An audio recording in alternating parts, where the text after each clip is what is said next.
Okay. Uh, um, so Cam, I'm gonna, since we're set up, and I don't know when our last participant is gonna be joining us. Okay.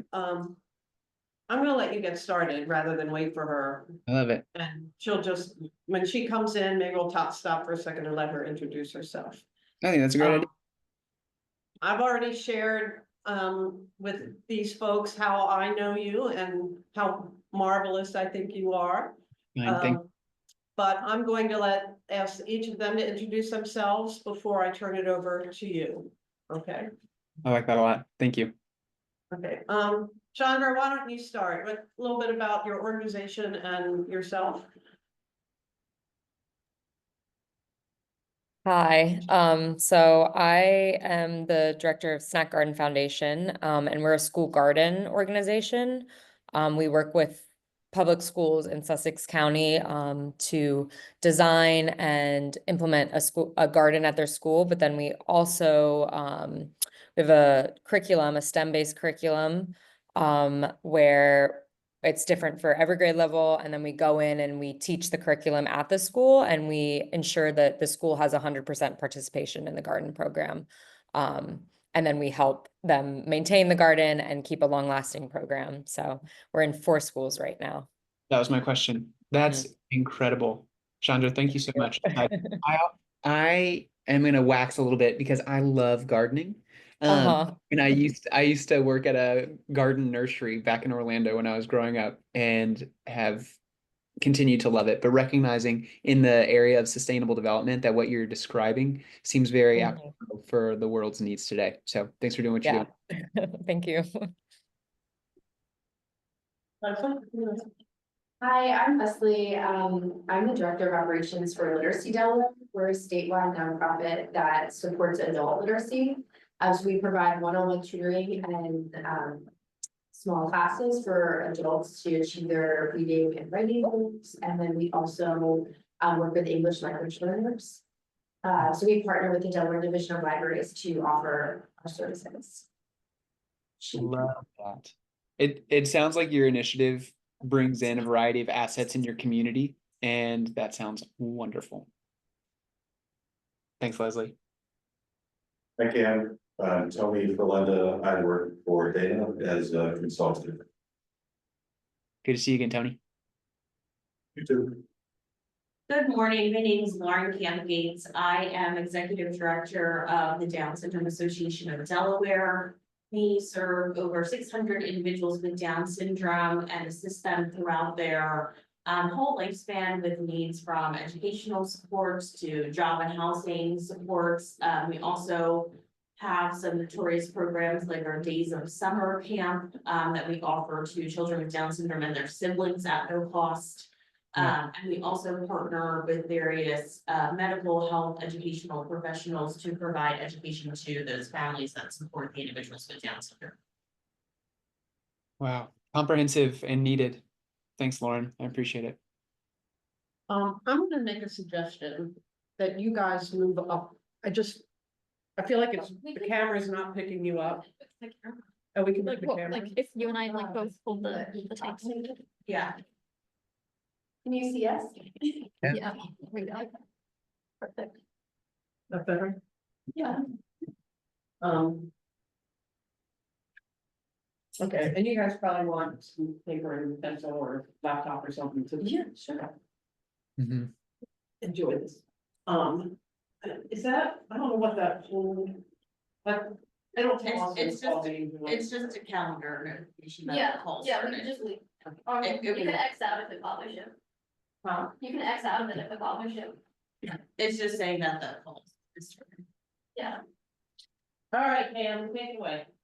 Wonderful. Everybody, thank you so much for doing introductions. It's really a privilege to be here with you.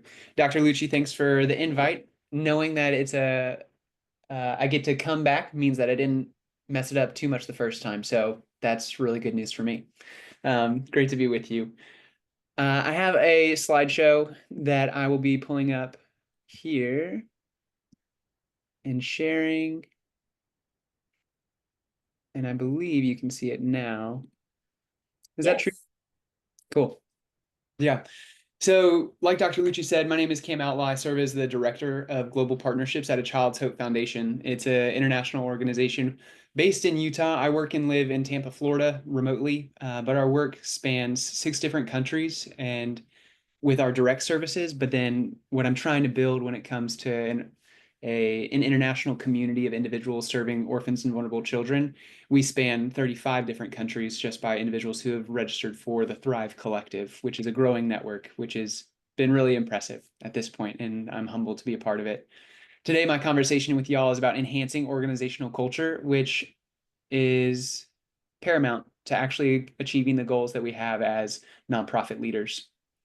The agenda, just so you know where we're headed, we have some intros, which y'all have already done yours. I have a little bit more on my side, and we'll do a power drill, something that A Child's Hope has really instilled in me as an important part of our culture, but also for achieving the goals that we set. And then we'll talk a little bit about objectives. We'll create a working definition of organizational culture for our benefit today, and then we'll practice a framework that I've developed regarding organizational culture and how to enhance it. My goal is that I don't waste your time, and so that's what we're going to do today. So welcome, buckle in, make sure you have places to take notes. The workshop is better when we have people engage thoroughly and fully. So we are a mixed means today, in person and online, and we're going to navigate that like champs. Like I said, my name's Cam. This is my wife. Her name's Kristen. We've been married for 5 years. Coming up on Friday, we'll celebrate 5 years, and I'm stoked for it. I have a bachelor's in political science and a master's of agricultural education and communication, specialized in leadership development and teaching and learning. It's a mouthful, and I usually just say leadership development because that's really where I honed in my specialty and my passions. I've worked in the nonprofit sector for about 10 years now. I was working with an organization based in Haiti prior. I now work for a Child's Hope Foundation. I'm fluent in Spanish and I'm learning Mandarin just because it seems timely. And then I love being outdoors in a variety of ways, whether it's on the water. Tampa, as y'all probably know, is on the water, and so I'm lucky for that.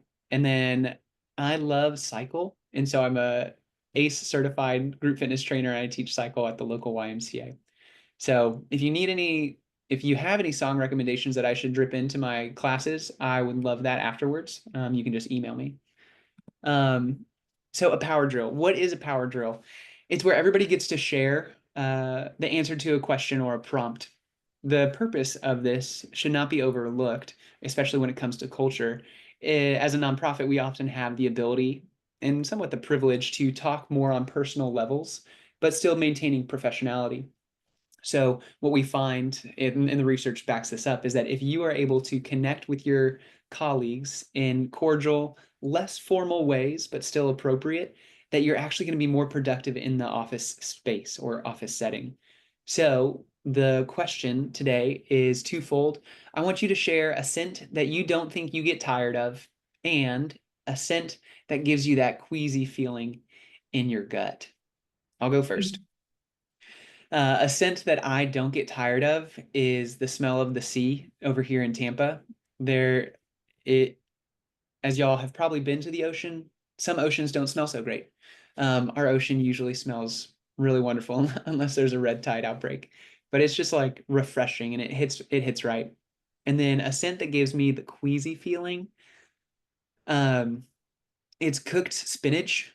Like for some reason, it's not a full-on gag reflex, but it is like, ooh, I don't like the smell of sauteed spinach. I'll eat it. And it's good, especially like mixed up, but something about it ever since I was a kid. Probably some form of trauma that I'm repressing, but we'll talk about that with my counselor later. Want to hear from y'all. Would you please share? We'll go in. Chandra, would you mind us going first with you since you're online, and then we'll hit everybody in the room? Sure. Great. A scent that I don't get tired of, lavender is definitely one of those, but then also maybe think of marsh smell. I love the smell of the marsh. It reminds me of home. And then I have a lot of scents that give me queasy feelings, but like over processed perfume kind of makes me queasy. So that's, I like cupcake scent probably isn't your thing, is it? I don't think so. Cool. Thank you, Chandra. I appreciate it. Mhm. We'll go to the room. Could we get Dr. Lucci, you to go to first? Did you see me? Yes. Oh, scent I don't think I'd ever get tired of is baking bread that's baking. And a scent that makes me queasy is, we used to stay in a place in Ocean City that had terrible water and it smelled like rotten eggs all the time. And that makes me feel. I mean, actual rotten eggs, but when water smells like rotten eggs. Yeah. And I have a question, can we get rid of that black bar? Over. Do you think this can be moved right here? Yeah, just, oh, there's this, oops. There we go, okay. Sorry. Wow. Ken. Lauren, could we go to you next? Sure. A scent that you don't think you get tired of. I really like the smell of lemon and anything lemon scented. And a scent that makes you queasy. I just had a pregnancy that everything made me nauseous, but I would agree with that, like certain perfumes really made me feel sick when I was pregnant, and pregnancy can your smell too. So. Yeah. Yeah. Well, thank you, Lauren, and congratulations on sounds like a baby. Yes. Yeah. Leslie, are you in there? Yes, I'm here. Okay. I kind of went to food when I thought about this, so I was gonna say baked goods, like anything like baking that smells delicious. This might be an unpopular opinion, but I don't like the smell of popcorn. I just don't do popcorn. The movie theater setting. It's just like, oh, it just hits you in the face when you walk in there. Not my favorite. And my husband loves it, so it's great. It's great. Wow. You go to school notation. Yeah. Well, thank you, Leslie. We accept you regardless of your preference, lack thereof, popcorn smells. Tony, you're in there, aren't you? I'm here. Yeah, for sure, the first one is bacon, no question. That was easy for me. The second one is, we just had our very first grandchild. And he's a baby. And I think you might know what Baby going smell. on this new. So yeah, no, not the good baby smell, the bad baby smell, the dirty diaper smell. Excuse me. I know exactly what you're talking about. Yeah. Yeah, that's wonderful. I think we got everybody that's in person. Is that right? Yeah. Great. Cool. It's purposeful, this power drill, as it kind of stacks on to where we're headed. And interestingly, smells and candles and other fragrances are connected. But let's talk about the objectives for today. We're going to understand more deeply what organizational culture is and some assumptions I'm making about each of you as executives in your roles at your organizations is that you already know what organizational culture is, but I hope to deepen that understanding so that you can leverage what you learned today to improve it and move it in a positive direction. The means by which we will do so is by learning and practicing a framework for enhancing organizational culture. It's not complex, thank goodness, but that doesn't mean it's necessarily easy. There are a variety of parts that I've created inside the approach, but they serve as tools. And when we get there, it'll make more sense as we move forward. My unofficial goal is to be practical and provide value. So at the end, hopefully you'll be able to say, yeah, Cam, we think you did that. If you're comfortable, I would love for you to shut your eyes. I'm going to describe something to you, and you're going to let your imagination envision or create what I'm describing here, and then we'll talk about it. So here's this description. It says, this evokes the rich ambiance of a well-worn study library, where leather-bound books line the shelves and the lingering scent of fine tobacco intertwines with the deep warmth of aged wood. Perhaps the first draw of a distinguished cigar, its smoky sweetness mingling with robust character of aged oak. Hints of worn leather and a touch of spice add depth and intrigue, creating a comforting, yet undeniably masculine atmosphere. This is more than just a candle, it's an experience. Feel free to open your eyes if you had them closed. Where did that take you? What did you envision?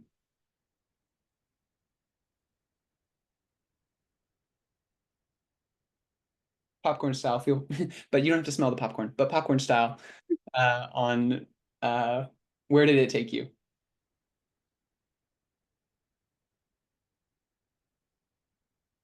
What did you see in your mind's eye?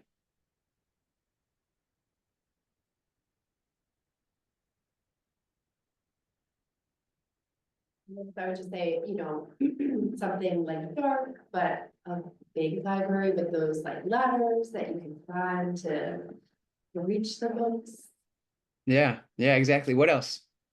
No wrong answers, really.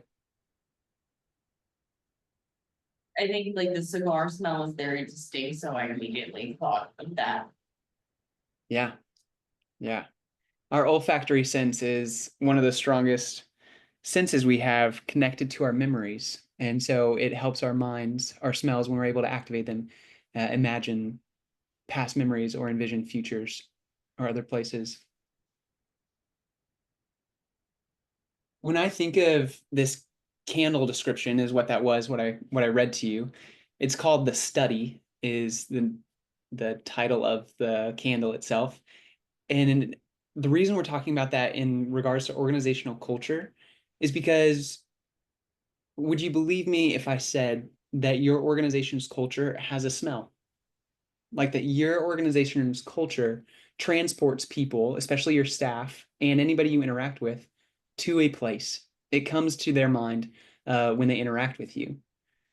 And I think it's important that we are, as leaders, connecting with, well, what do we want the smell of our organization to be? Because your organization has a smell, but if you're saying, no, my organization smells like a warm study, and yet everybody else is smelling candy shop, there's a misalignment that needs to be addressed, and that's what we're going to be doing today. As an executive myself, I know that there are components or notes of smell in my organization that I love. I'd say that our organization is really warm in regards to friendly and inviting. I know that we are a hardworking organization, and that is a facet of our culture that I think people smell and see when they engage with us. And I also say that there is a servant-heartedness amongst my team that I really value, that there is still boundaries that they're drawing for personal work-life balance, but there is also a willingness to stretch, to go above and beyond to meet the needs of the team and the kids that we serve. And not to paint it all in a positive light, there are very real cultural notes that I hope to change in our organization. I can smell inefficiency in the way that we're working. I can sense some confusion about not being aligned on how vision equals mission equals strategy for implementation. And that's my role, to try to bring into alignment through cultural interventions. And then I also know that there is some redundancies, going back to inefficiencies, but like we have so many meetings, and that we're just a culture of meetings. I'm like, is that what we want to be known for? Is that the smell I want to leave with our donors, with our stakeholders? Unlike candles, our organizational cultures are capable of changing scent. And that could be for the good or for the worse, just to make sure that we know that it is an active role to improve the organizational culture that we're working in. But I want you to take 1 minute of silence right here, just to think about, what is the smell of your culture? I'm thinking of some adjectives. So as I say these adjectives out loud, feel free to grab them of like, yeah, that feels like a cultural adjective for my organization.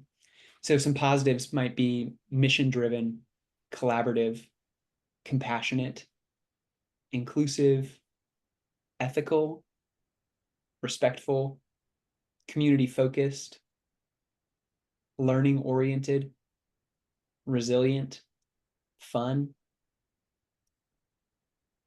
On the other side of the spectrum, you might smell some whiffs of negative smells in your organization. It could be bureaucratic, hierarchical, siloed, political, toxic, disengaged or lazy, burnout inducing, internally competitive, reactive, inefficient. So take a couple more seconds just to write down a couple of those words that come to your mind. And it's really just for you at this moment. Hey, Claudine, glad you're here. We're just talking about organizational culture and smells and the tie between them.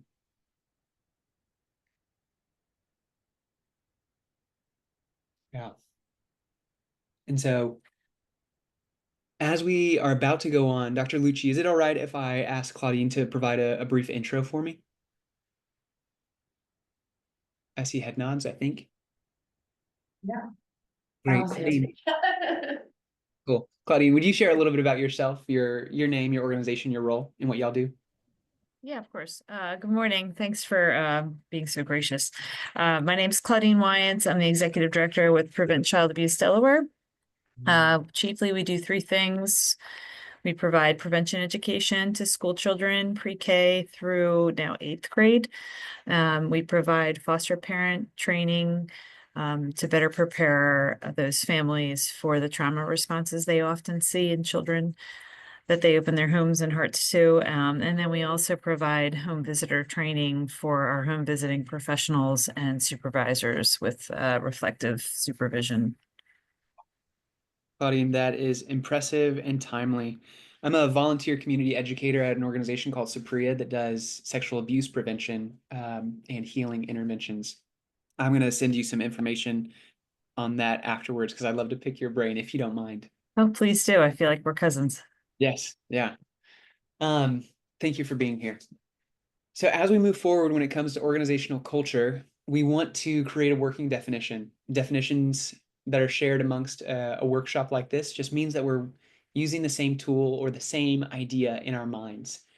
And so with that, as Simon Sinek would encourage us, start with why. Why does culture matter? I'd love to hear from each of you leaders.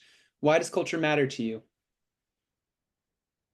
No particular order, but everybody must share.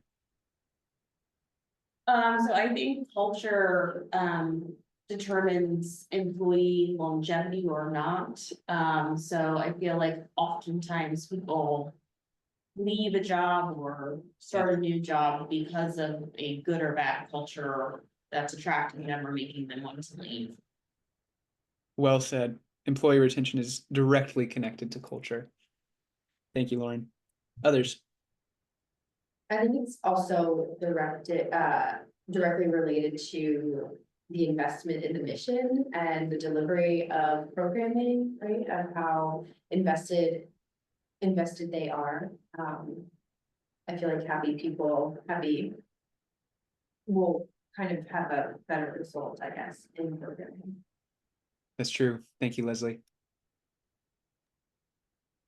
Yeah, Chandra. Yeah, I also feel like when people from outside your organization see you like working as a team and really passionate with a good culture, they'll be more willing to want to get involved as well. Yes. Yeah, it is. You either smell attractive or you don't with your culture. And for those who are external to the organization, that it has a beautiful aroma. Thank you, Chandra. Claudine, I saw you come off mute as well.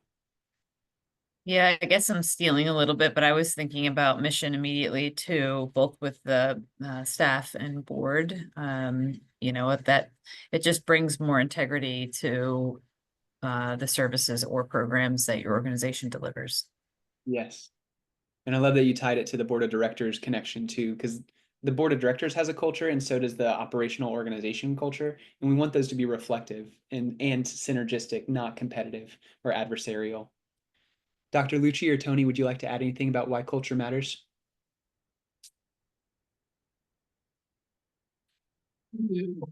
Yeah, for me, I think they covered it. I And then- can't.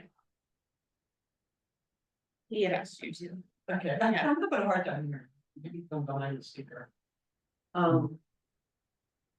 think culture matters because, Lauren, I really keyed into what you said, because culture creates environment and creates authenticity for a person's connection to an organization.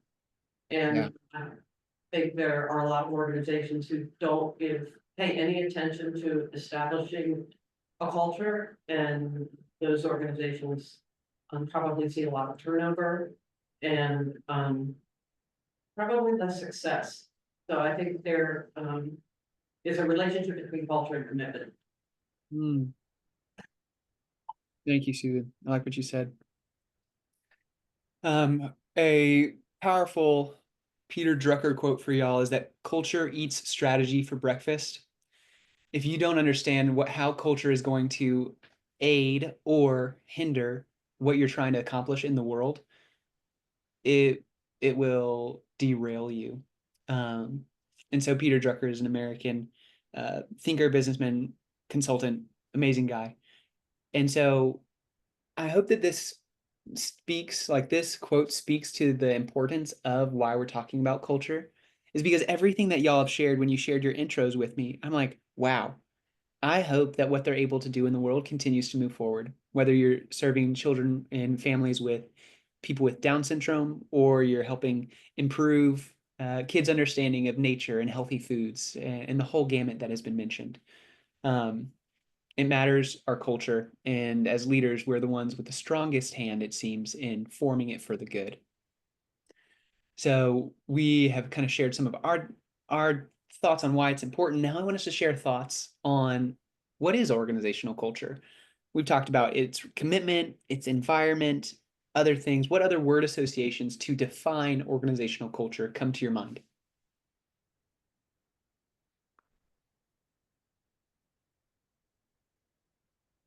Shout it out when you got an idea.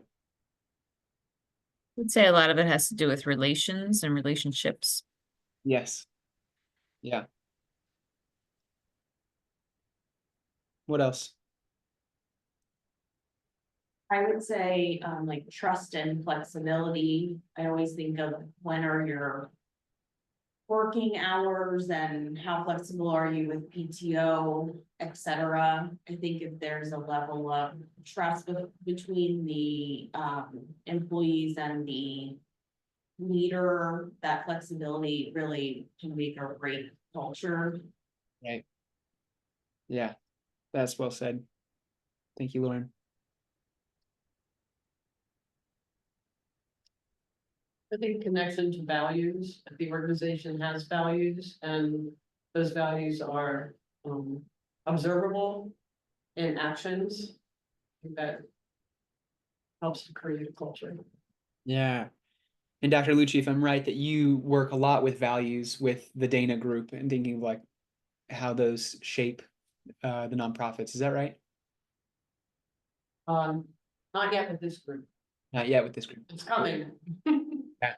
Because you're right. Those values will, if you don't know what your values are, the values that are unaddressed or unspoken will be the things that are guiding your culture and effectively your outcomes and outputs. The Oxford Dictionary describes organizational culture like this: the attitudes and behaviors characteristic of a particular social group. I saw this and I was like, that's true enough. But if you like math or like equations, this might be more your cup of tea. It looks intimidating, but it's not. We'll talk about it together.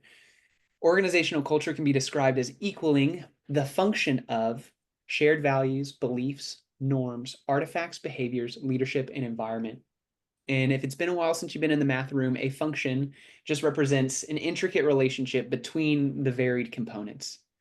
You can't say it's plus minus times or divide inside that function. It is a whole mixture of these things. And so we see shared values like Susan had mentioned, and then other components of this. Because I want this to sink in with us of like, what are the component parts of organizational culture? We're going to read these out loud. Lauren, would you read the first bullet point for me of shared values? I can text it. Shared values, the fundamental beliefs and principles that guide the organization's actions and decisions. You crushed it. Great job. Leslie, are you able to read the next one of beliefs? Yeah. Beliefs, the assumptions and perceptions held by members of the organization. Thank you for stretching to do that one. Tony, could you get the next one? I'm older than anyone in this room. So, I cannot see the screen. It's really, it's hard, I'm struggling, sorry. it's close. But I can get up from my chair. Don't You. even, don't even worry about it. We got Chandra and Claudine who can probably see it a little bit clearer. So we're Yeah, gonna, they're right next to it. Thank you Claudine, for would that. you take the next one? Of course, Norm. norms, the unwritten rules and expectations that govern behavior within the organization. Chandra, I don't want to put you on the spot if you're not available, but are you there to read artifacts? Yeah, the tangible symbols and physical manifestations of the organization's culture, logos, dress code, workspaces. Claudine, the next one to you, and then Chandra, leadership. Behaviors, the observable actions and interactions of individuals within the organization. Chandra. And the leadership, the influence and actions of leaders in shaping and reinforcing the culture. And I'll take environment, the external factors like industry, economy, and society that can impact the organization's culture. Using this framework as a template, I'd love to hear some stories of positive culture that you see in your organizations today. Regrettably, I've never met your organizations, so I have no idea what they smell like. Can you share some positive notes that you might be able to say like, oh, I see our shared value of X here, or there is a certain belief that I can put my finger on and identify. Does that jog anybody's mind or thoughts come to you? Examples of positive culture. I can go. Go ahead. Most recently, because I was unloading my car from our fundraising event yesterday, our pinwheels took flight in the wind. And so pinwheels is our part of our logo because it represents the joy and folly of childhood when it is free from abuse and neglect. I love that. Yeah, what a beautiful artifact. Other thoughts or examples that you can draw to?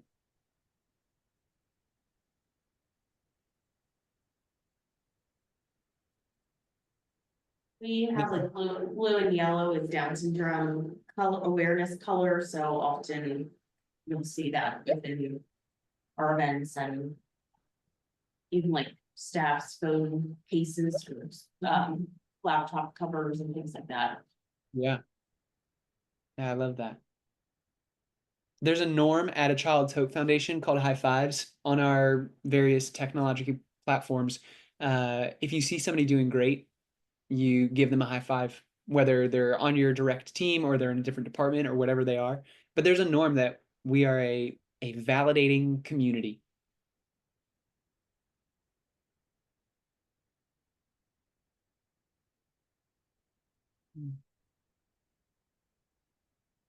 And some of these might feel, I don't know if the word is like archaic, like hard to pin down, but the fact that you're working in a nonprofit, I make assumptions that you really believe in what you're doing, or else you might not be doing it, right? And that you can make that assumption that your culture hopefully has that same belief. For a Child's Hope Foundation, we believe every child deserves to have all of his or her rights upheld as established by the United Nations, which leads us to behaviors, which kind of looks like our program functionings of like, we're going to work really hard so that every child has the opportunity to be placed in a loving family when possible. Any other examples coming to your mind?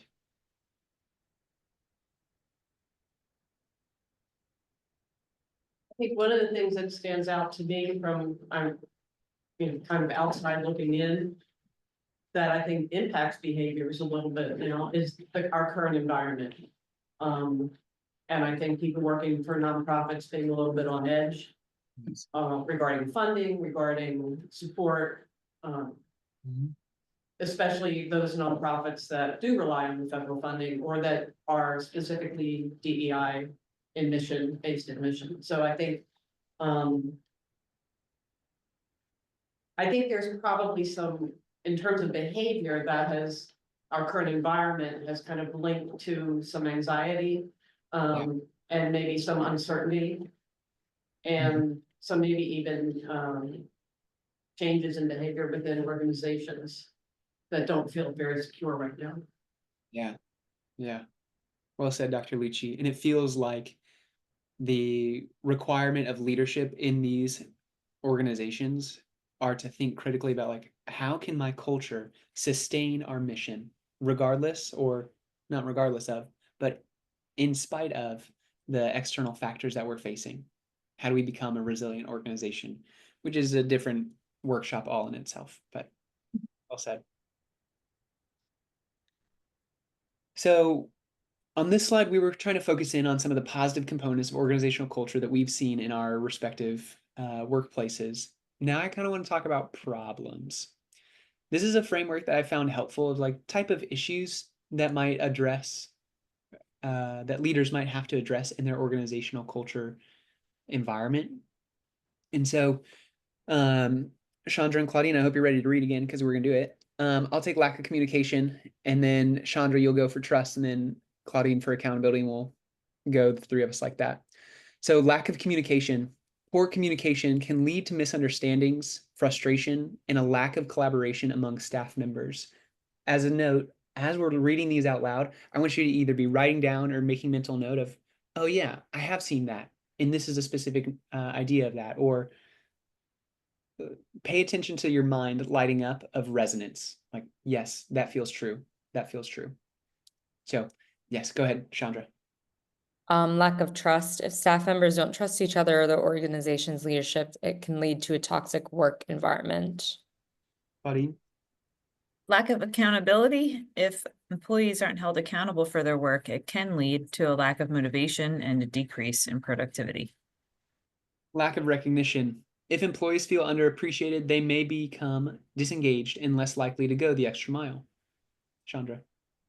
Lack of diversity and inclusion. A lack of diversity and inclusion can create a hostile work environment for employees from underrepresented groups.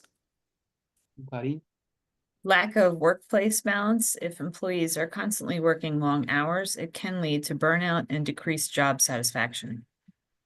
And then lastly, lack of clarity around the organization's mission and values. If employees don't understand the mission and values, it can be difficult for them to feel motivated and engaged.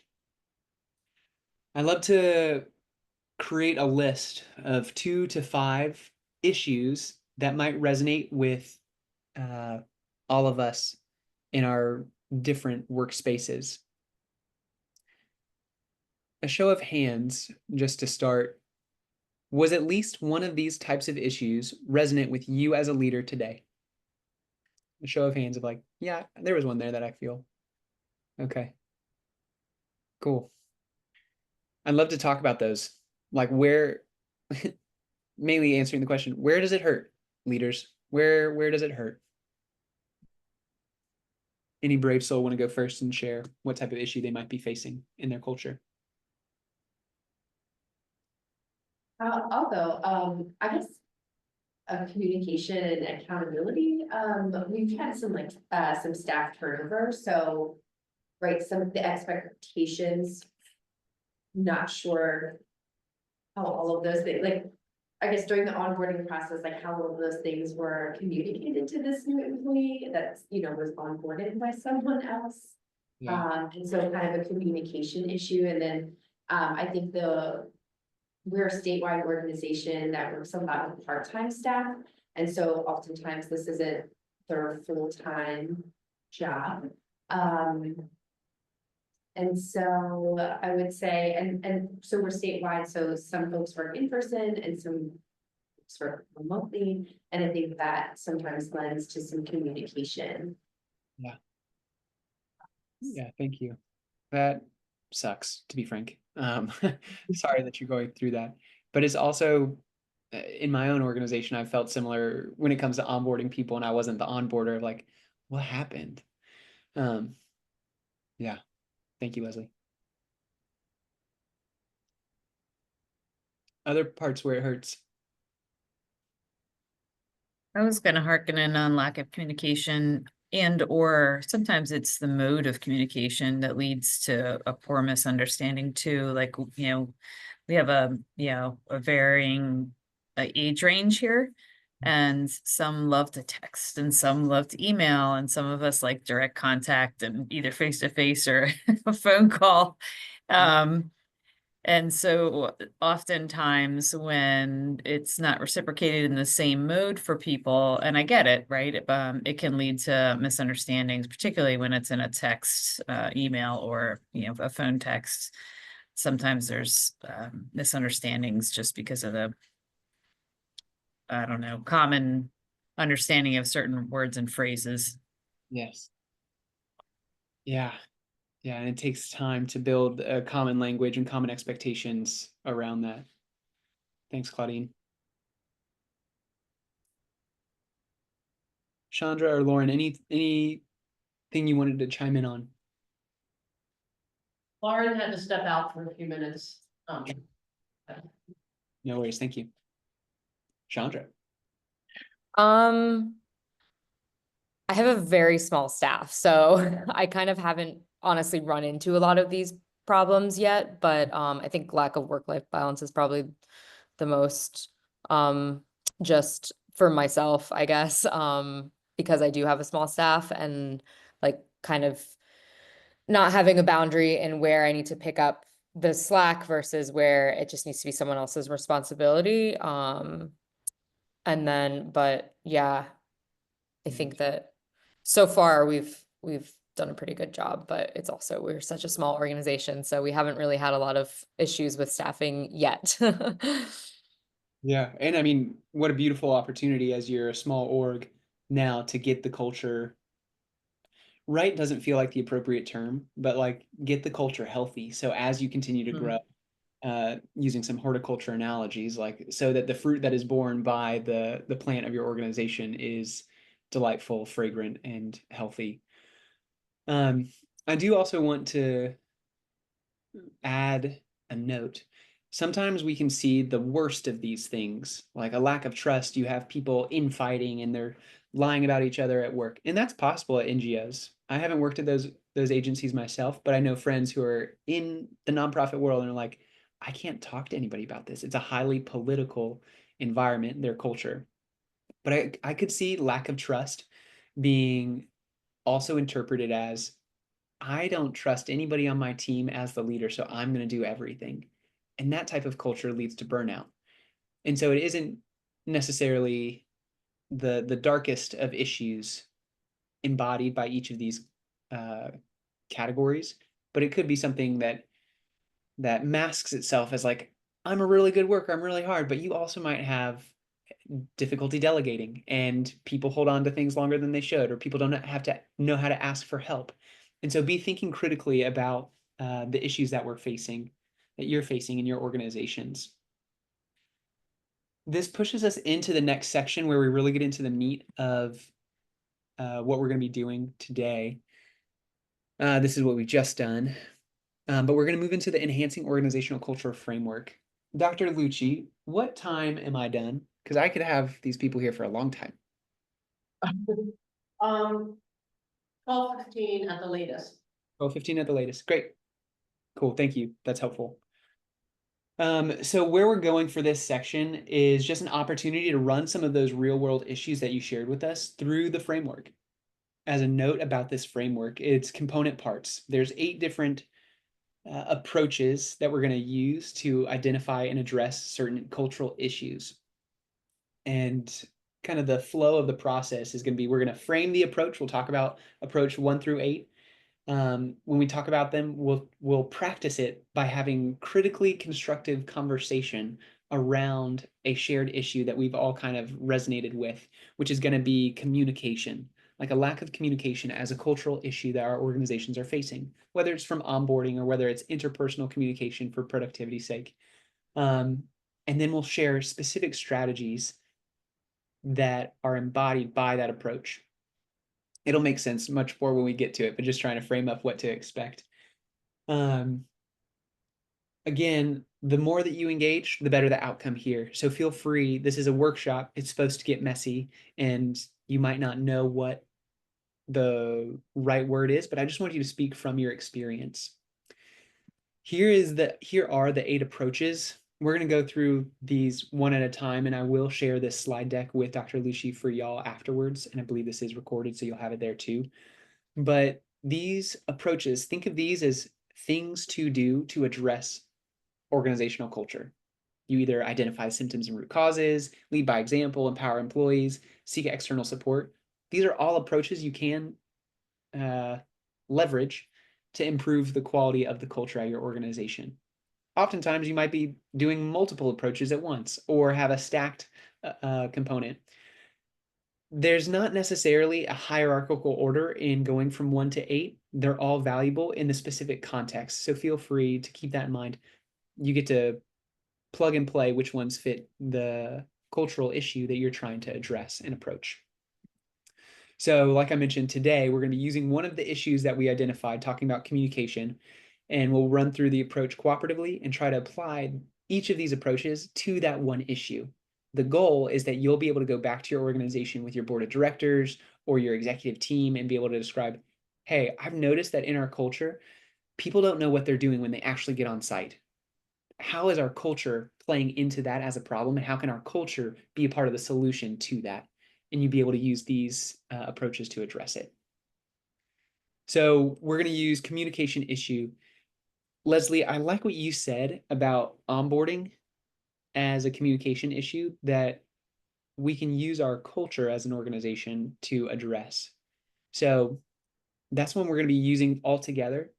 But I trust that y'all are competent and intelligent individuals. If you have a different specific problem in mind, feel free to hold that and be applying some of these questions and conversations to where we're headed.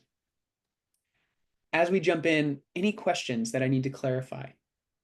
Because it's clear to me in my head, but y'all haven't been inside my head very long.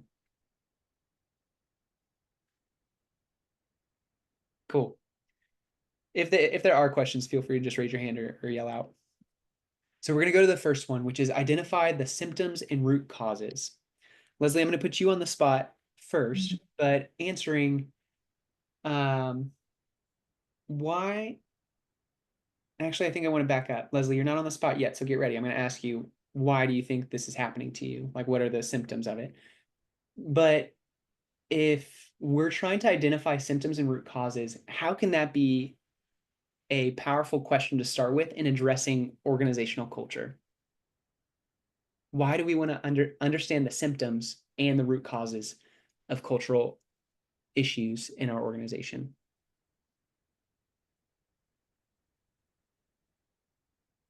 Thoughts on that? Why would this be important? Definitely don't want it to get out. Like you don't want other people, the public, donors, people that you're providing services or whatever to. Yeah, to smell the bad smell of whatever cultural issue is taking place. Yeah, well said, Claudine. And I challenge y'all to notice that symptoms and root causes are certainly different. Symptoms are probably the first waft of a smell of like, oh, that doesn't smell right of my organizational culture. But then root causes is like, okay, now where is that coming from? And then being somewhat of a bloodhound with your team and be like, hey, we can fix this together and we're going to need to address it. I also think of the old saying, if you don't know what hurts, the doctor can't help you. So if we're not finding the root cause, then we actually don't know what intervention culturally to apply here. So, Leslie, to you, can you think of, it sounds like the symptom that actually, would you describe the symptoms and then some of your thoughts on the root causes for the onboarding issue that you mentioned? Yeah, I think, well, there's a couple. So I guess as a disclaimer, there's like a couple different things right there that are in my brain. But one of the big pieces, I guess, to explain is that we also have an AmeriCorps program. So we have a group of individuals with us for like a 10-month period. And so, you know, I think obviously with staff turnover, like folks that have these really great ideas. And also, I think sometimes we end up recreating the wheel when we have new people in those spaces. And then the other thing is, you know, thinking of our AmeriCorps team and kind of this onboarding issue that we have, you know, like the cycle of like an internship, right? Everyone is so excited to be part of this organization and it's so great and they're on and we do this orientation and these trainings and then somewhere, we do monthly check-ins, and then somehow, somewhere right between like their life and their work, and now this AmeriCorps position, like oftentimes people are journaling a lot of things. Yes. Maybe some of the expectations that we had talked about don't come to fruition, I guess.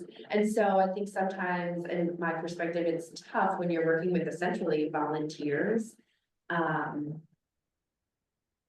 They're not as committed Right, perhaps, or invested financially, right? Like we are right. essentially working for us for free. Yeah, so I think, I don't know Is if that that answers something- your question, but that's just. kind of Leslie, what I I appreciate think you. about. No, that's so good. And I think um one of the handicaps we're working with in this workshop today is like, I don't know the context of your organizations. And so I'm grateful that you shared more of the context of what you're describing. It sounds like what you're saying is that one of the symptoms that you're feeling as the leader is there's a drop-off point where the engagement of my volunteers, I think, it goes down. And if we were to work upstream, like what is the root cause? You were saying perhaps there's a lack of commitment, but that doesn't feel, well, maybe that is a root cause. And therefore you would try to design an intervention around, well, how do we get them more committed? How can our culture help them be more committed? And I've done a lot of development consulting for international organizations at this point. And what I've found to be helpful is like people will be like, Cam, well, where the heck do I start? And I'm like, find the simplest thing you can do, the thing that costs the least, the thing that you can measure the easiest, and do it ASAP. Rapid prototyping is going to be your friend as a leader in an organization because agility in our complex world is a premium. Like you need, if you want to survive, you got to be agile. Just ask the gazelles, right? And so I like what you're saying, and I'm wondering too, to open it up to the rest of our community on the call, like from what Leslie has described, would you say anything different? Are you guys seeing any symptoms or root causes that should be considered, or questions that you might have for Leslie, or personal experiences that you would want to add to this conversation on communication? I have a quite operational question. Are your AmeriCorps volunteers, do they select your organization or are they assigned? They select. They do select, so there should be some level of personal passion or interest to that, and so to me, that's a word, how do you connect that passion? Yeah. To making them want to give their best shot continually. That's not an answer. I would just say the one thing that we've been trying to do is more intentional, you kind of did this power drill at the beginning of just like more intentional connections between one another to make them feel, because everyone's spread out throughout the state, and so we've been trying to do in-person and virtual touch points for folks to feel like they're connected and part of a group. But it's still tough with, because this means oftentimes like a second job or like a second dairy to their day-to-day. So it's a trial and error, right? A little bit of just seeing what works each year and then trying to do better. Yeah, that's so right. It's a Maya Angelou quote in my mind where you do the best you can until you learn better. And then when you know better, you do better. And you're on it, Leslie. If it's helpful as a resource, I have a bank of like 100 different power drill questions. I can send that to you if you find that beneficial, but I don't want to spam you if that was like, no, I don't want that, Kim. Yeah, no, that'd be great. Okay. Dr. Lucci, I'll send that to you to send afterwards as well. I don't want to be myopic and just focusing on onboarding might be an issue or other things. But if we were to broaden the scope towards communication issues, we'd be interested to hear what are some symptoms you're feeling of communication issues at your organization. This is for everybody. And then a potential root cause, as there might be multiple. Any thoughts there?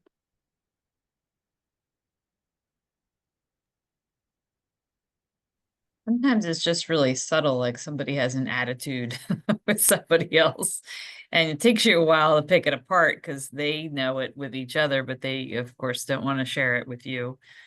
So you have to kind of drill down sometimes, like let's put it all on the table. What's going on? We gotta sort it out. Yeah. I love that you brought it because we work in a very human world. I know that AI is a thing, but we're all learning how to do that one where robots haven't taken over entirely. But Claudine, what you're describing is important because I think of what would a strong cultural organization or a strong organizational culture do in response to that? I think back to our this one. I think back to here in organizational culture, like what shared values could you ground everything you're doing in that would help you as a leader stand on something to address it? Like, hey, Stacy, I hear what I've observed is that you're being really short with Linda in each of our meetings. And I was wondering what's happening. Can you provide a little bit of insight and context? And then have Stacy provide whatever beef she has with Linda and be like, okay, how might you or how might we, Stacy, live up to our value of camaraderie, whatever the value would be here. And then Stacy might say, I think I need to have a heart to heart with Linda, or I just need to forgive Linda, or something needs to happen. But I see values as a part of your organizational culture that you could ground any type of, I'll call it an intervention, but like any type of approach with I was going to say unruly staff, but they're not necessarily unruly. They're just bickering. Yeah.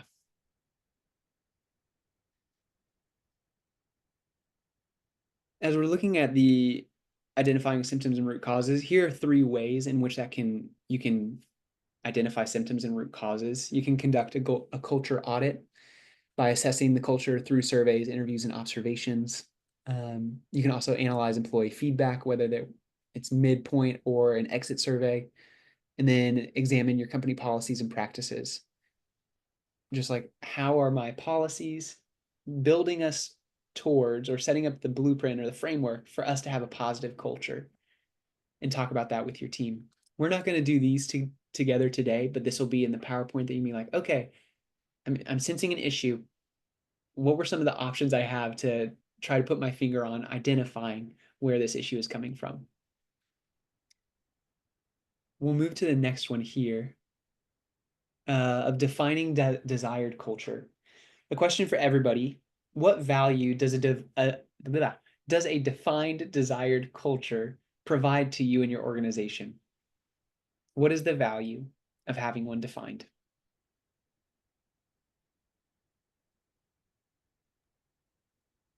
Like your creed, your motto. Yeah. And why do people choose to have those things, creeds and mottos? I don't know. I guess for me, when you're having a bad day or you didn't sleep well the night before, you get a call from somebody who's just difficult to deal with, and you just kind of harken back to that, and you're like, okay, let's get this into perspective. This is just a very temporary thing, or this is an outlying event, and really what we're here for is to maintain a healthy culture so that we can deliver to the best of our abilities. Yeah. Well said, Claudine. Chandra? I think for us too, it's like we have a small staff, but our culture comes in the form of creating a culture of gardening in the schools.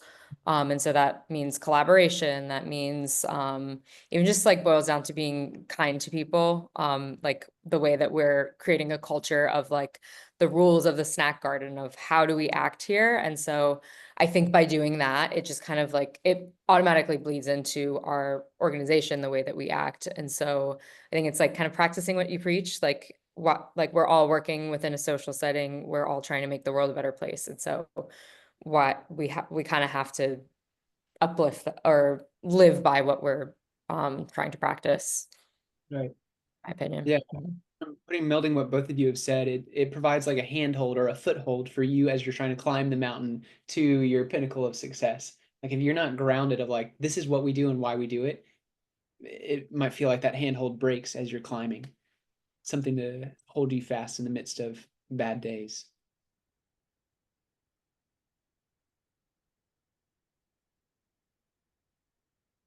I'm trying to think of ways to define a desired culture. Leslie, if I were to ask you, how do you define your culture? What would you say?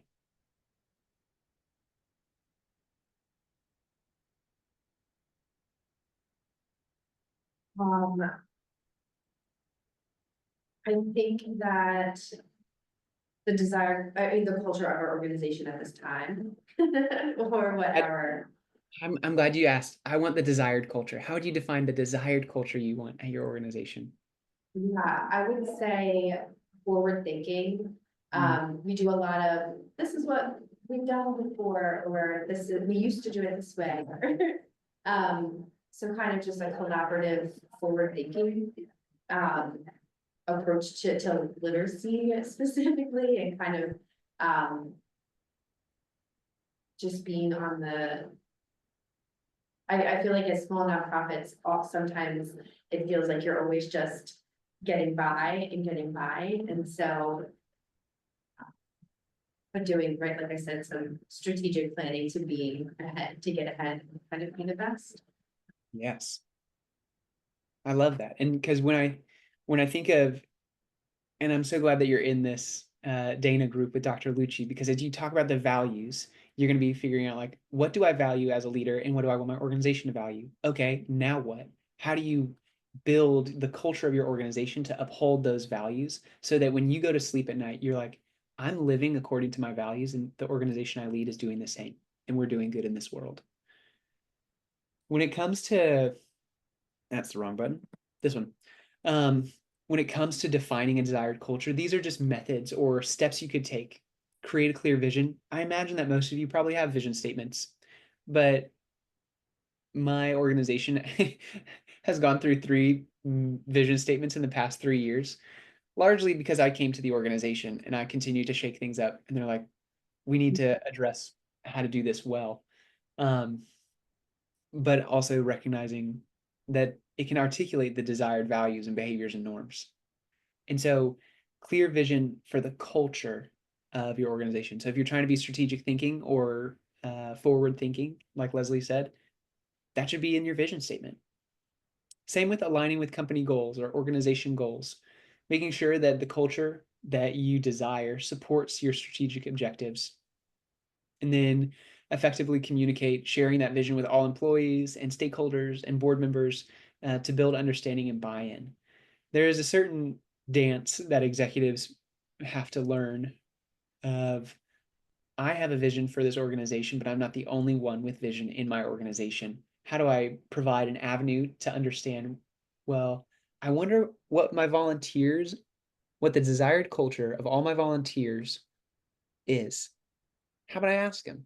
What type of culture do you want to work for, volunteers who seem relatively disengaged? You might not tell them that, but that's the audience you'd be putting a thermometer in. Like, okay, if they're saying that, then I wonder how a culture that they have said, like, I want to be a part of that type of culture, could increase their engagement over time as you as a leader are help putting in interventions and opportunities and behaviors that do that. As we go to the next one, it's leading by example, and Chandra had mentioned that earlier as well, of what they do at their organization. Like if we want to be kind, if we want our organization to be perceived as kind, then we as leaders have to be kind. Story time from y'all. I'd like to hear a story of specific. Have you seen positive or negative impact on the culture from a leader? Share a story about positive or negative impact of a leader on the culture of your organization.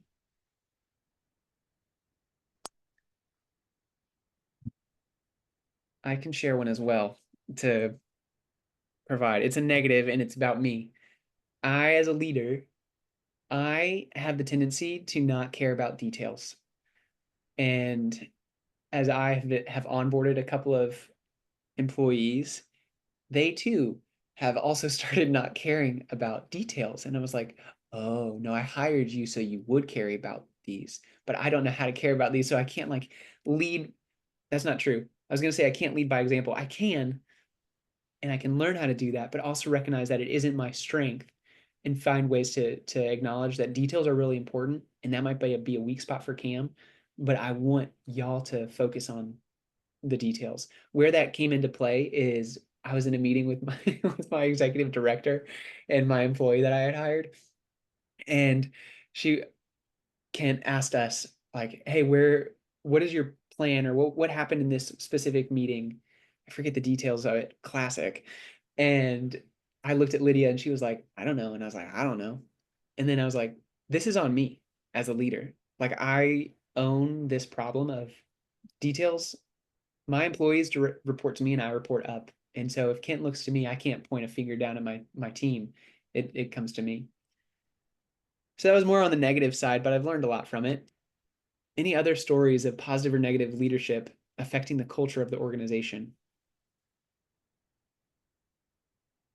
I'm gonna share one that just happened the other day. I'm doing, working with a community association, a large community association on a strategic plan.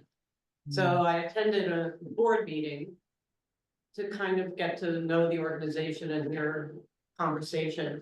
And I've never seen a more dysfunctional group in my life, with people yelling at each other. The secretary on the board made a comment and the vice president of the board countered her on it in a very uncivil way. Voices were escalating. The president of the board, who was the meeting facilitator, did nothing to calm the situation. And the day, that evening, 3 people quit the board because of the lack of leadership and the lack of positive behavior. And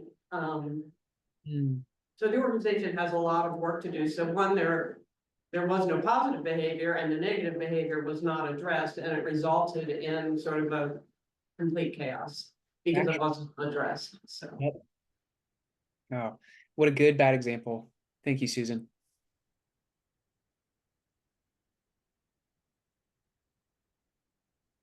Any other thoughts or stories you want to share about leading by example?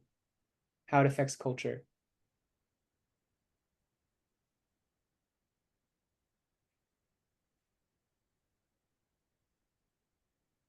When it comes to this, I'm interested to know, in the context of communication, Leslie, I'm going to put you on the spot again, but asking others to chime in as well. What might be beneficial for you as a leader to do to improve the quality of culture of communication in your organization? Doesn't have to be grandiose. Yeah, going back to like our American team, kind of improving communication, we started to set up these like learning circles, kind of where folks can kind of share ideas and share challenges and kind of help troubleshoot each other. And so, like I said, each year we're just trying to make things a little bit better, but kind of trying to set up additional environments for folks to connect with one another, but incorporating some of those kind of get to know you things, but also having them share their experience and reflect. To work together a little bit more. Yeah. And Leslie, you seem like a smart woman, and so I'm thinking too of when you are engaging and onboarding and interfacing with any of your volunteers that might run the risk of becoming disengaged or not as committed, that you get to embody the positivity and the excitement and the gratitude with those individuals. Like, I'm so glad you're here. Your work is important. We need you.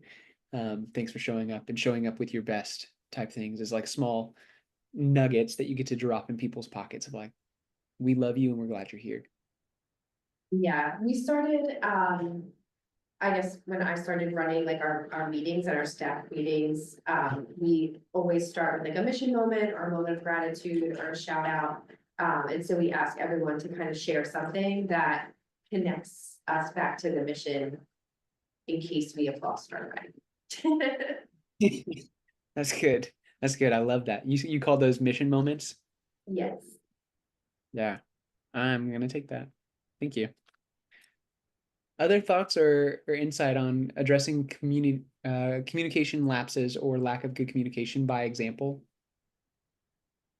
I think I've hired 2 new employees in the last 6 weeks, and we've had a lot of new folks mixed with people that have been there for years. And I think quickly you can kind of lose track if you have quite a few employees of everyone. You might know everybody's different roles, but the team might not know what everybody else is doing, so.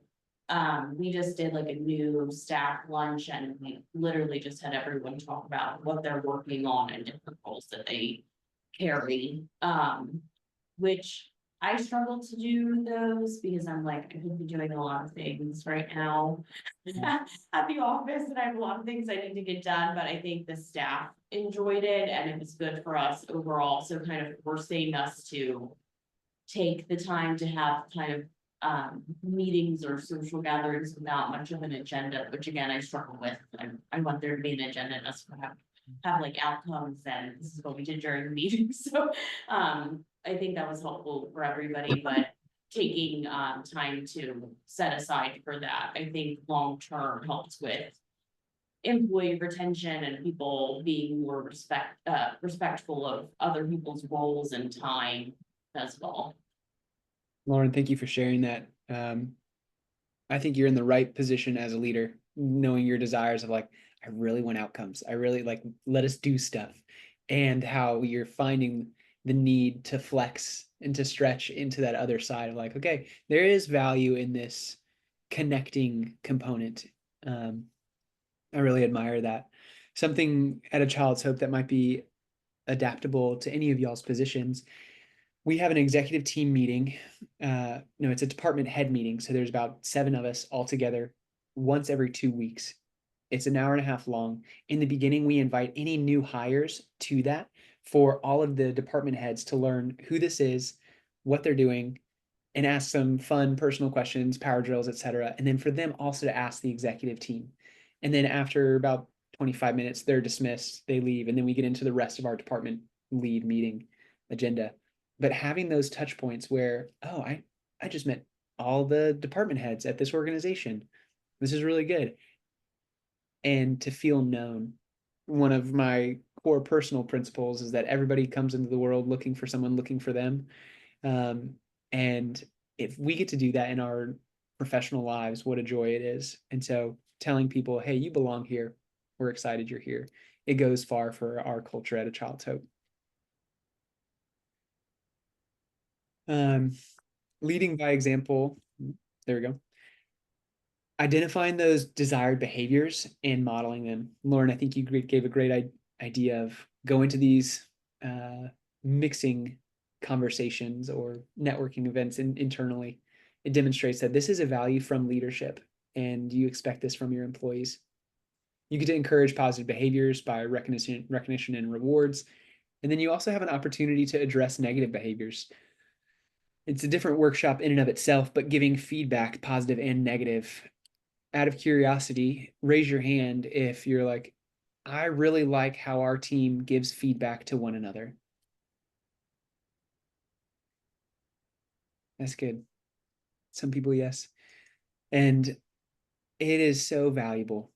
A lot of the times I give feedback to the people who report directly to me in the form of like, hey, can I give you some feedback or can I make an observation? And it's not negative per se. It's like, I saw you do really well in that conversation. We were talking to Jamal by asking him personal questions and he re-engaged. Would you continue to do that? That's a piece of feedback, but also saying, hey, when you sent that email and you didn't take the time to format it correctly, it kind of looks a little sloppy and we want to be better than that. Can you do that? Just finding ways to destigmatize feedback is a great thing to consider as leaders. Moving to fostering open communication. This is appropriate to what we're discussing. I'd be curious to know, what words do you describe? I want to talk about the linkage between communication and organizational culture. How are those two things connected? Initial thoughts. Connect communication to organizational culture.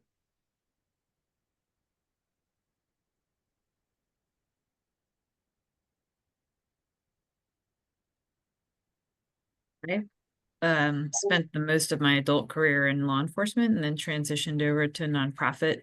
And been in that space for about the last decade, and it really is like it's much more apparent, I think, in the nonprofit sphere, where people really try to speak to one another from a strength-based approach and with nonviolent speech, and where there's a lot more focus on how things are said and communicated to each other. But at least it's drastically different. I can just say. Yeah. Yeah, that's Took me a while. I'm still learning the language, but I'm getting better. I imagine. Claudine, what a seemingly inverted experience you might be having from law enforcement over to the nonprofit world. Thanks for sharing that. Yeah. I Okay. think people will feel valued when you listen and take into their suggestions into consideration. They feel supported and Yeah. Exactly. And it makes me think of like, well, why is fostering open communication one of the 8 approaches to enhancing organizational culture? It's because not only are you getting more information on what symptoms or root causes might be there, but you're also gaining buy-in if you're able to foster open communication. Because you as leader don't have to build solution, implement solution, evaluate solution. All 3 things don't have to be yours. You have a team. You have your board of directors.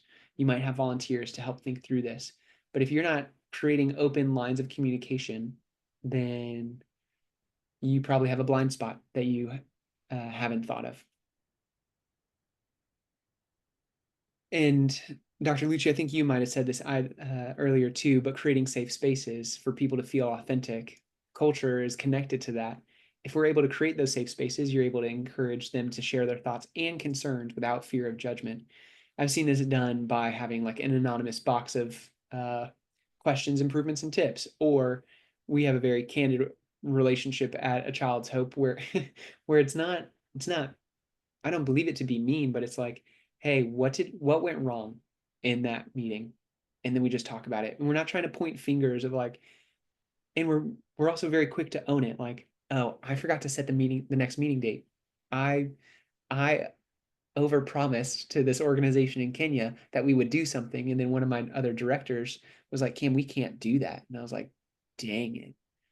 And to be somewhat detached from like the personal, like to not take it personally is big inside of creating safe spaces. And then of course, listening actively and promoting transparency. Are there other ways that y'all create open communication in the cultures at your organizations?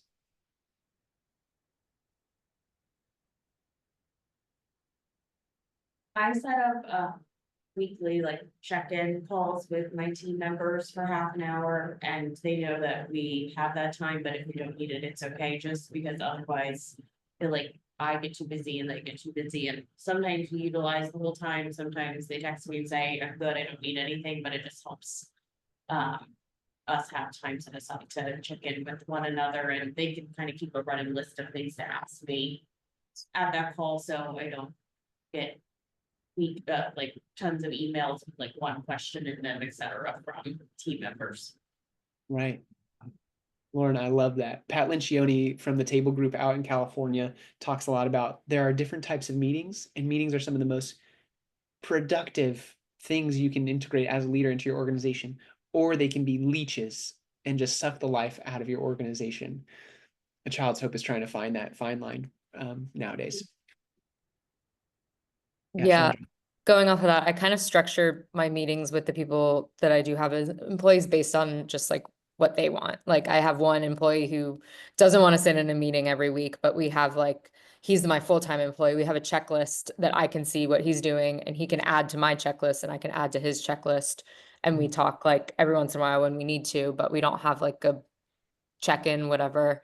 And then I have another employee that kind of needs more guidance. And so I do like a beginning of season. She's not full-time, but I do like a beginning of season overview where she can have like that structured place, but kind of just like doing it based on what they would prefer rather than just making them all do the same thing, kind of. And I Yeah. know that that kind of typically only works with smaller teams, but yeah. Capitalize on how you got it. No, I love that, Chandra.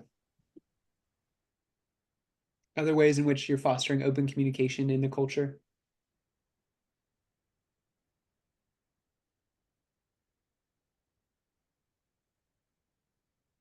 Another anecdote from a child's hope. Every week, every staff member has to fill out a weekly check-in. It's a series of maybe 6, 7 questions. 1 to 5, how did you feel about this week? 1 to 5, how are you feeling about next week? What did you do that you're really proud of? Free response, anything you want help on. And then you submit that and it goes to the person who supervises you. And then that's just like a way of like, there is reflection on every employee's part and also a form of accountability where, oh yeah, I know that Madeline or Jamie received my report and are able to follow back up on like, oh, Cam's feeling overwhelmed by the Uganda initiative. How do we help him with that? Investing in employee development is where we're going next. Question for you all. What could the intentional development of employees communicate to the organization as a whole? If your employees know that you're investing in them, what could that do for your organization as a whole? I think it's a motivator, because they see that you care, and it also makes the organization more sustainable, because when you have, of course, it also could be that they're going to leave you for somewhere else too, but when you have folks that are highly competent and highly trained, and yeah, it feels like it's more of a reciprocal relationship rather than the only thing you're giving them is their pay. Right. Yeah. Yeah. It can garner buy-in. Other thoughts on how investing in employee development is a means to addressing culture? It hits motivation in a positive way.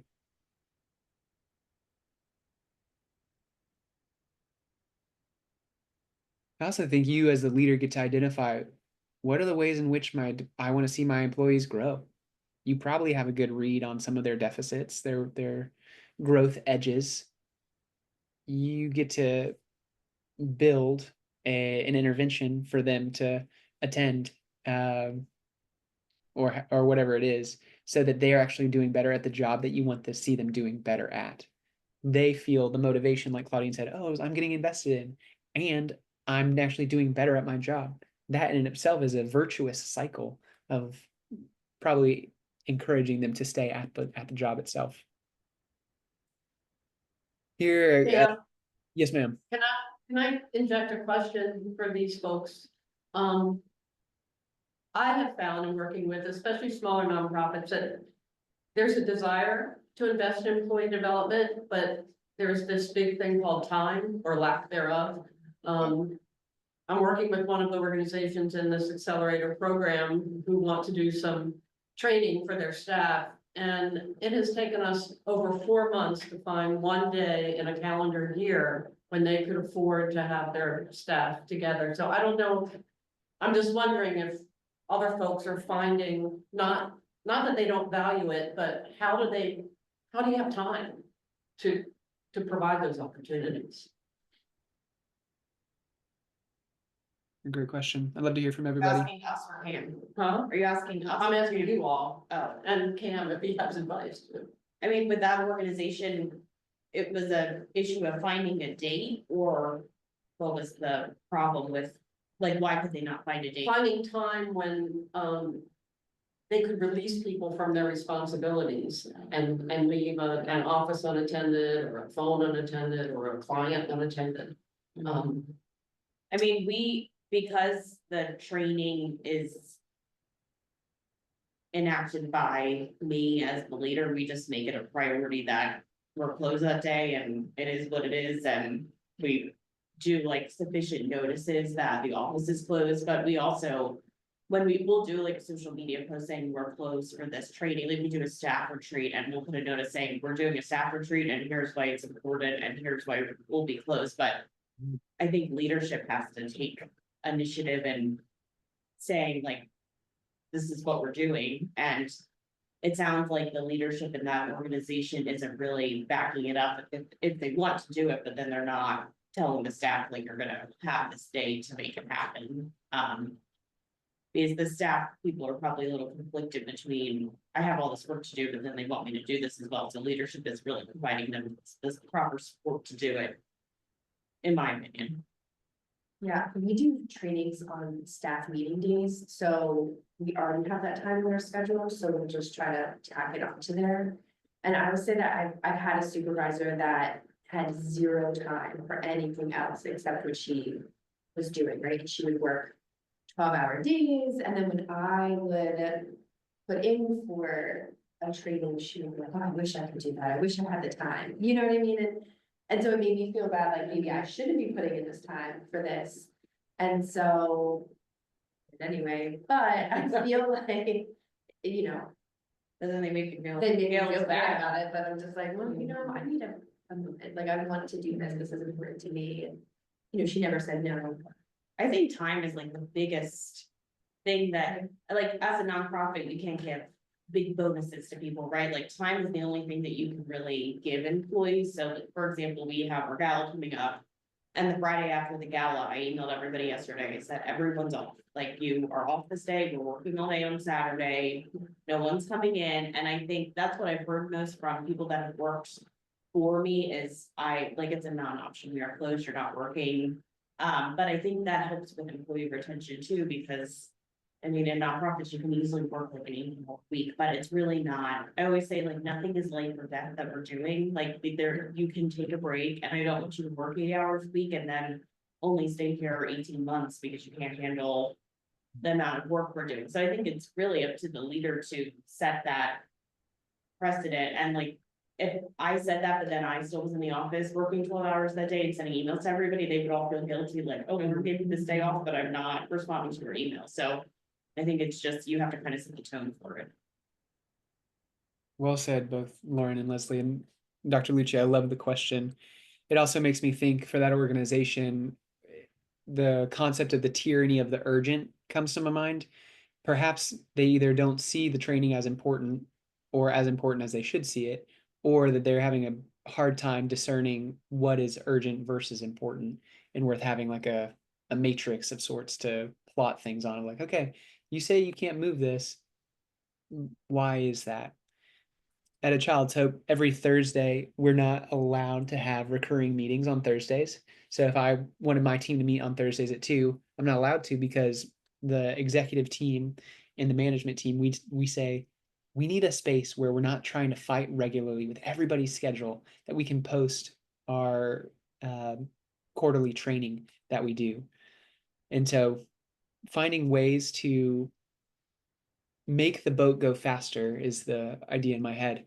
Like, okay, organization, if we say that we value training and we want to develop you to be the best employees with us or wherever you go, knowing that that's life, but we want you to be a good citizen and a good employee, we need you to prioritize this.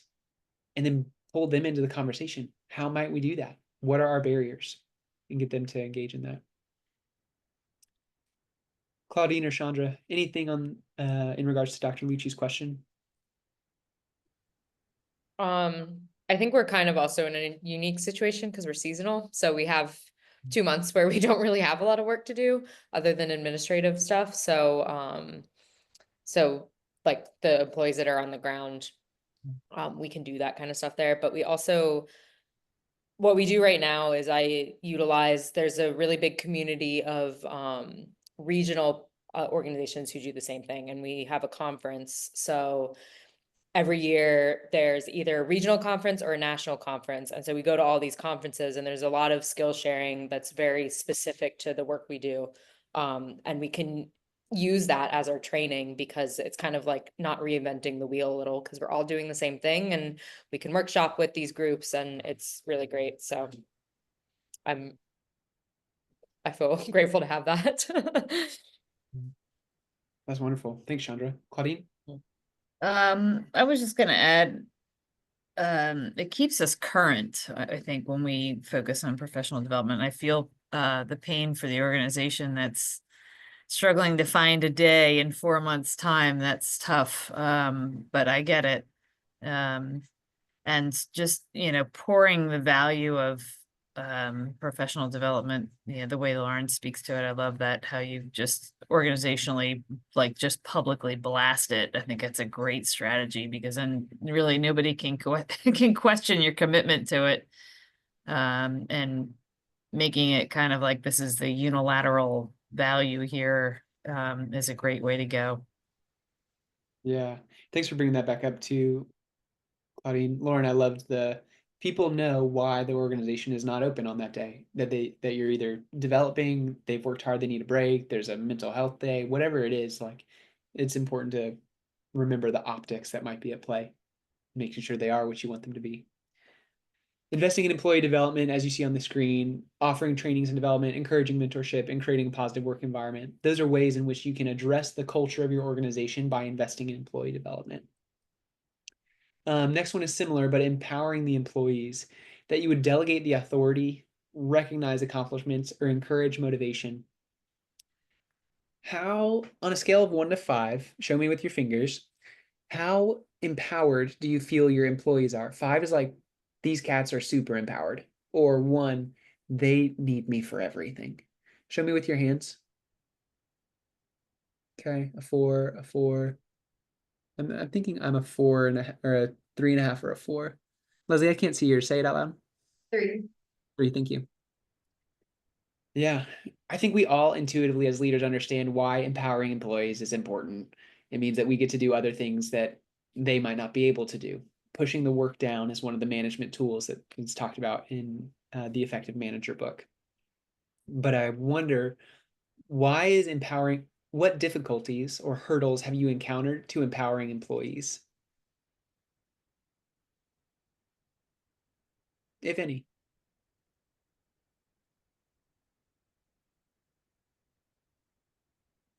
I find myself not wanting to compromise on the quality that I know I can bring to somebody that I don't have the full trust in. And that's more my own personal problem to overcome, recognizing I can't do everything. I need to train somebody up. And my hurdle is, I don't know how to train them to do what I do. I could probably think about it a little bit more and develop some training program where they are actually practicing the behaviors I want to see. But even then, I'm like, oh no. But that's more about me than it is them. Hurdles that you encounter for empowering employees? Sometimes it's time and just making the brain space for yourself to think about doing that. It's not that you're Yeah. not caring, or, it's not that it's not a priority. It's just you need to, like, hit the pause button and make it a priority in that moment when you're feeling like you want to celebrate them. Right. Well said, Claudine. Chandra? I think also sometimes I struggle with like lack of clear instructions, a little bit going off of like what you were saying about I work in, it's a very dynamic area, like teaching children in an outdoor space, and you can't, it's really hard to teach someone how to do that, like step by step. It's kind of like you have to train someone on how to react, and it's pretty hard to do that. And I think that it's been very easy to train people on like, and also just like sometimes lack of understanding of what the skill level is at when we're bringing someone onto a team, like what I need to train, because a lot of times people will have either the knowledge in the environment, or they'll have the knowledge in how to teach kids. And so like trying to make a bridge on a very multidisciplinary program can be hard sometimes with like instructions, and knowing what I need to give them instructions for. Some things I'm like, oh, this should be self-explanatory, but I don't realize that it's not self-explanatory. I'm there too. I'm there too. One of the things, it feels like a cultural pillar that I've put into my specific team at A Child's Hope is like, if you don't know how to do something, I expect you to tell me that you want clarity. If you don't ask questions, then I can't trust you. And Like, I want you to be a learner. I need you to figure it, like, take the bull by the horns and run your role the best you can. If you don't know how to do it, ask me. It's your job to tell me that you don't know something. I'm going to assume that you know everything, which that could bite me in the butt. But just to push the ownership to them of like, I want to empower you, and here's the goal that I want you to reach. Tell me what hurdles you're coming across. You don't have to solve it on your own. I just want you to solve it. It's worked fine for now. Yeah. So thinking about empowering employees when it comes to the culture, as you continue to identify your values, your beliefs, your norms, your artifacts, and other things, telling the employees, hey, you are now responsible. You work here. You're responsible for championing our culture. Everything you do is either a positive or a negative to the culture. And so have a self-critical eye, new employee, on how you're adding to the culture. At a Child's Hope, we call our culture 3 words that we stretch, invest, and validate. And so everybody gets on board and they talk about like, these are our cultural values as an organization. We expect you to do these things and to shout out when you see other people doing it, as well as holding each other to the standard of like, hey, I don't feel like you're really investing as much as we wanted you to. And that's more of like a hard work, being good with your time type stuff. Speaking of time, we'll keep moving because I can ramble for a while. As we go to align rewards and recognition, thinking of how this might connect to the culture, I'm curious, do your organizations use rewards or recognitions regularly? If so, what are they like?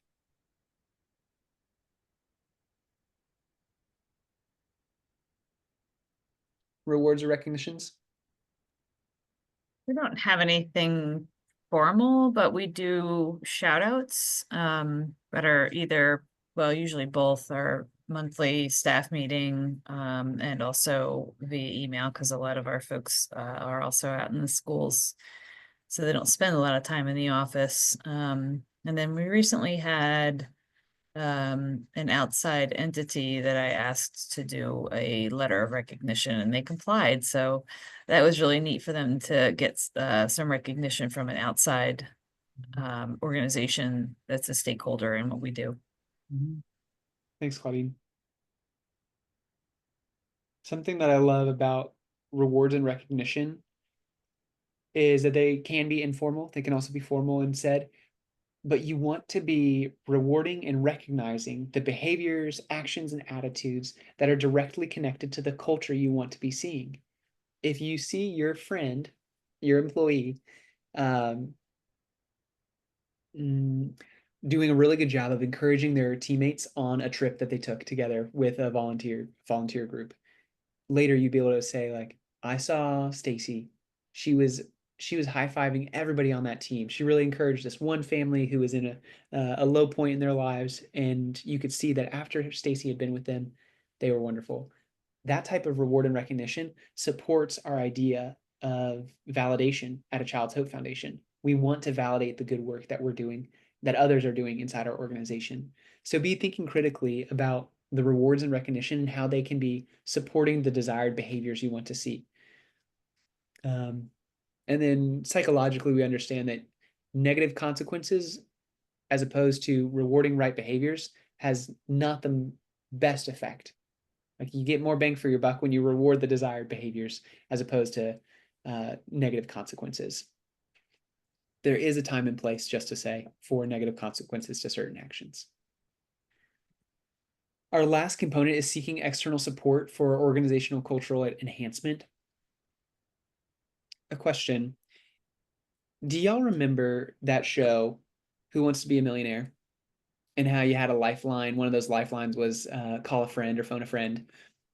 If you were to phone a friend right now and say, sir or madam, I'm seeking external support on this one cultural issue that I'm having, who would that be? Could be a family member, could be a leading expert in the field that you have never met before. I'd be curious to hear from each of you. Is there somebody that you would value their wisdom to help you solve some of the problems in your organization? You can't choose Dr. Lucci, she's already on your team.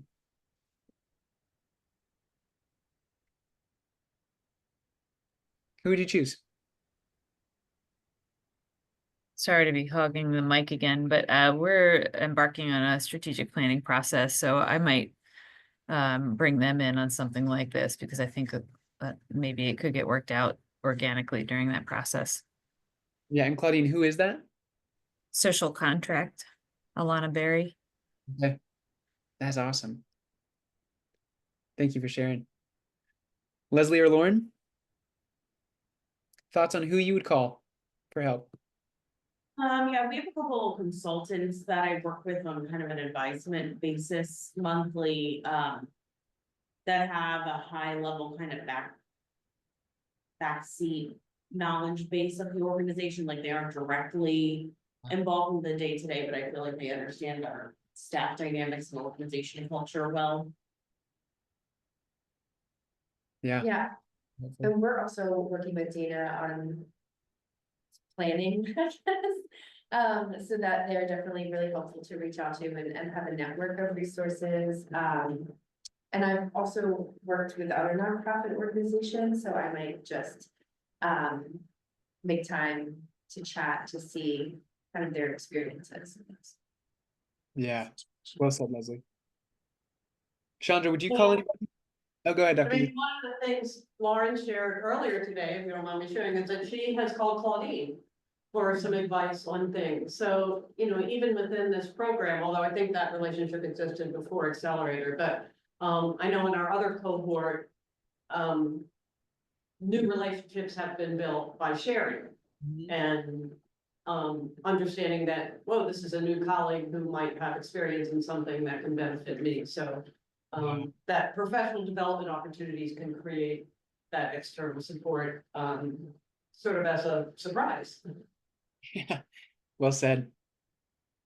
Yeah, the assets inside our network are vast. And so wanting to make sure you're thinking from a variety of perspectives or frames to think of like, who can help me solve this problem? It's not, it's, there's a book called Who, Not How in regards to solving the complex problems in management and leadership. And it's like, you don't need to figure out how yet, find the who. Chandra, do you have somebody that you would call to help solve problems you're thinking about in your organization? So we're also going on doing the strategic planning. And so that I think can be a good big resource. And then part of this program, I'm working with an executive coach as well. And I feel like she would be pretty helpful for that type of Yeah. thing. Mhm. Yeah, when I think of my job, I think of Phil Green. He runs a group called Viva. It's an international organization of organizations, really, and he leads many communities. And like, that's where I want to go. I want to do what you're doing, Phil, in my neck of the woods. And so I'm just thinking, like, what type of external support would I need? So consulting with experts, benchmarking against other organizations. Those are some of those practices of seeking external support, especially when it comes back. Like the reason we're here is talking about enhancing organizational culture. You're bringing culture into the spotlight of like, this is what I want external support on. How do I increase or enhance the positive culture? So that was all 8 of them. Thank you for a robust conversation in that. An encouragement to remember that changing organizational culture is a long-term process. The African proverb stands out where if you want to go fast, go alone. If you want to go far, go together. It requires consistent effort and commitment from all levels of the organization. And so these approaches, I hope that you find them as tools that you can implement as you move further on into the work at hand. I'd be curious if you wouldn't mind a reflection. Do these 3 things, pick one of these approaches that we've identified an issue, pick one person that you want to discuss it with. Maybe it's your executive coach, or maybe it's a member of this team, or maybe it's your spouse or friend or partner. And then pick a date by when you want to discuss it. The purpose of doing this is so that there is an active next right thing. Like you come from a conversation with Cam, what are you doing with it? You're going to pick one of these, you're going to talk about it with a friend, and you're going to pick the date. Excuse me. I'd be curious right now just to hear from some of you, which of these approaches seemed beneficial for what you're trying to do for the culture of your team? Of these 8, which one stands out or has stood out to you?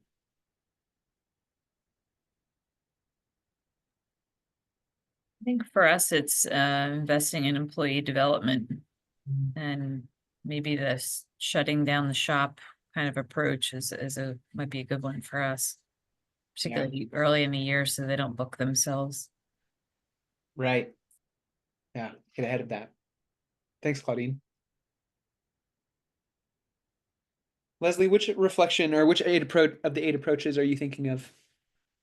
Yeah, two, we're kind of going through some staffing changes and organizational changes, and so fostering open communication, our board is kind of working together on some, maybe different delivery of service. And so, just ensuring that like our staff feel okay about it, because it kind of feels like maybe our board is meeting and our staff isn't always, aware of what's happening, or you know what I mean, and so just continuing to feel like everyone's voice is heard. And through that, empowering our employees to continue doing what they're doing, but also like getting their feedback about their capacity and other things that they might be interested in, and really do like a skills alignment to what our organization needs. Yes. I love that. Thanks, Leslie. Anybody else want to share what they're thinking about?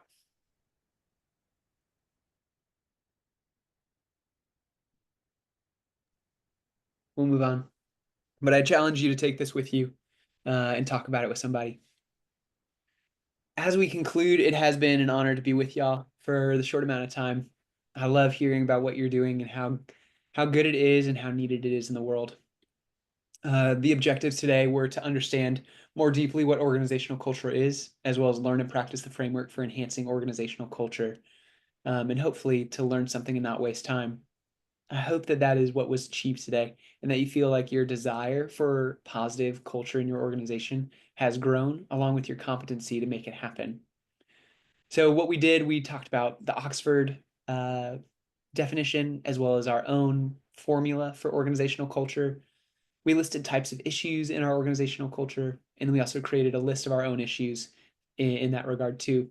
And then we applied the 8 approaches framework to a specific issue, largely communication. Don't forget to remember that your organization has an aroma, and as leaders, you get to have the strongest hand in making it attractive, powerful, and compelling to the world around us. A final thought: be stubborn with your goals, flexible with methods. It's hard to do what we do, but you can do it. Thank you. Thank you, Cam. That's great. Anybody have any final questions or comments for Cam?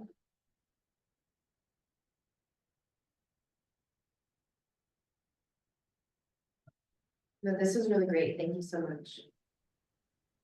Happy to hear it. Yeah, once I jump off, feel free to hit the highs and the lows with Dr. Lucci of like ways I can improve. I'm always looking to do so. So thank you for your time. I'm having a coughing fit over here, so sorry about that. But it was great to be with you. Dr. Lucci, again, anytime you need me or you want to brainstorm on ideas, I'm here for it. Thank you so much. Thank you, Cam. And I will, I'm gonna ask these women to follow up, and next time we're together to share how they may have implemented one of your 8 approaches to address either the issue of communication or some other, excuse me, some other issue that has come up. So we will keep the fire going. And I think if you're okay, I will let you know. I think I already have the power drill list. I think you sent me that last time. And I do have the PowerPoint that I can share. Okay. From what you sent me last time. And there, I feel like there was one other thing you shared with us, but I'll get back to you.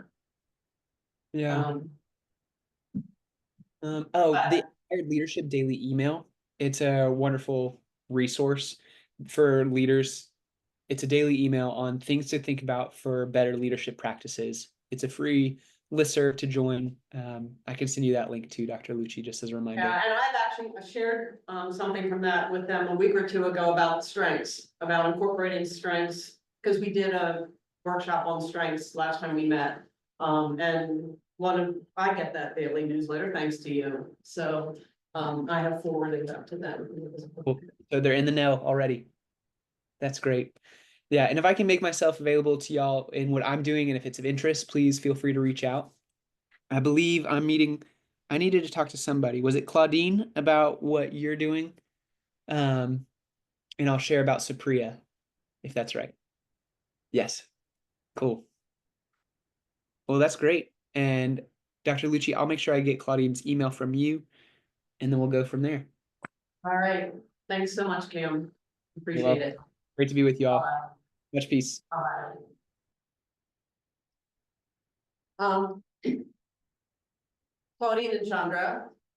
Well, everybody, I would like, let's kind of think, I think we don't meet again until June, maybe. I think it's June.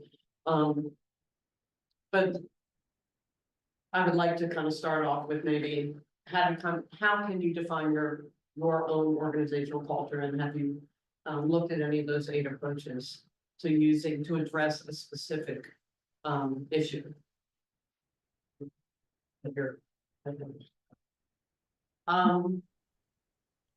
Yeah. When are they session store? I'll check. Um, Do you want me to hold them on?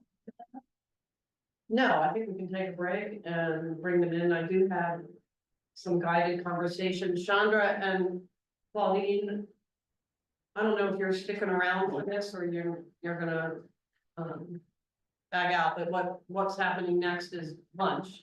But cohort 1 is coming in, and we're going to kind of divide up, the 2 of you will divide up, we're gonna have some guided conversation.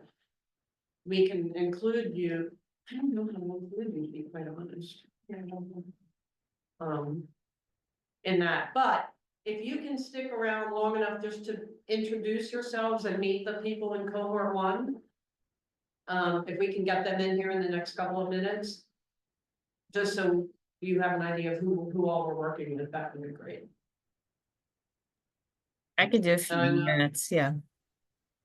Yeah, and Claudine, thank you. I know you have a crazy day today, so I appreciate you joining me. Yeah. All right, I'm gonna go run next door and see if they're still doing whatever they're doing. Do you want to continue with that? No, I think we can end. Oh, no. I'm just gonna take a quick bathroom break. Yeah. Well, here, can you play the?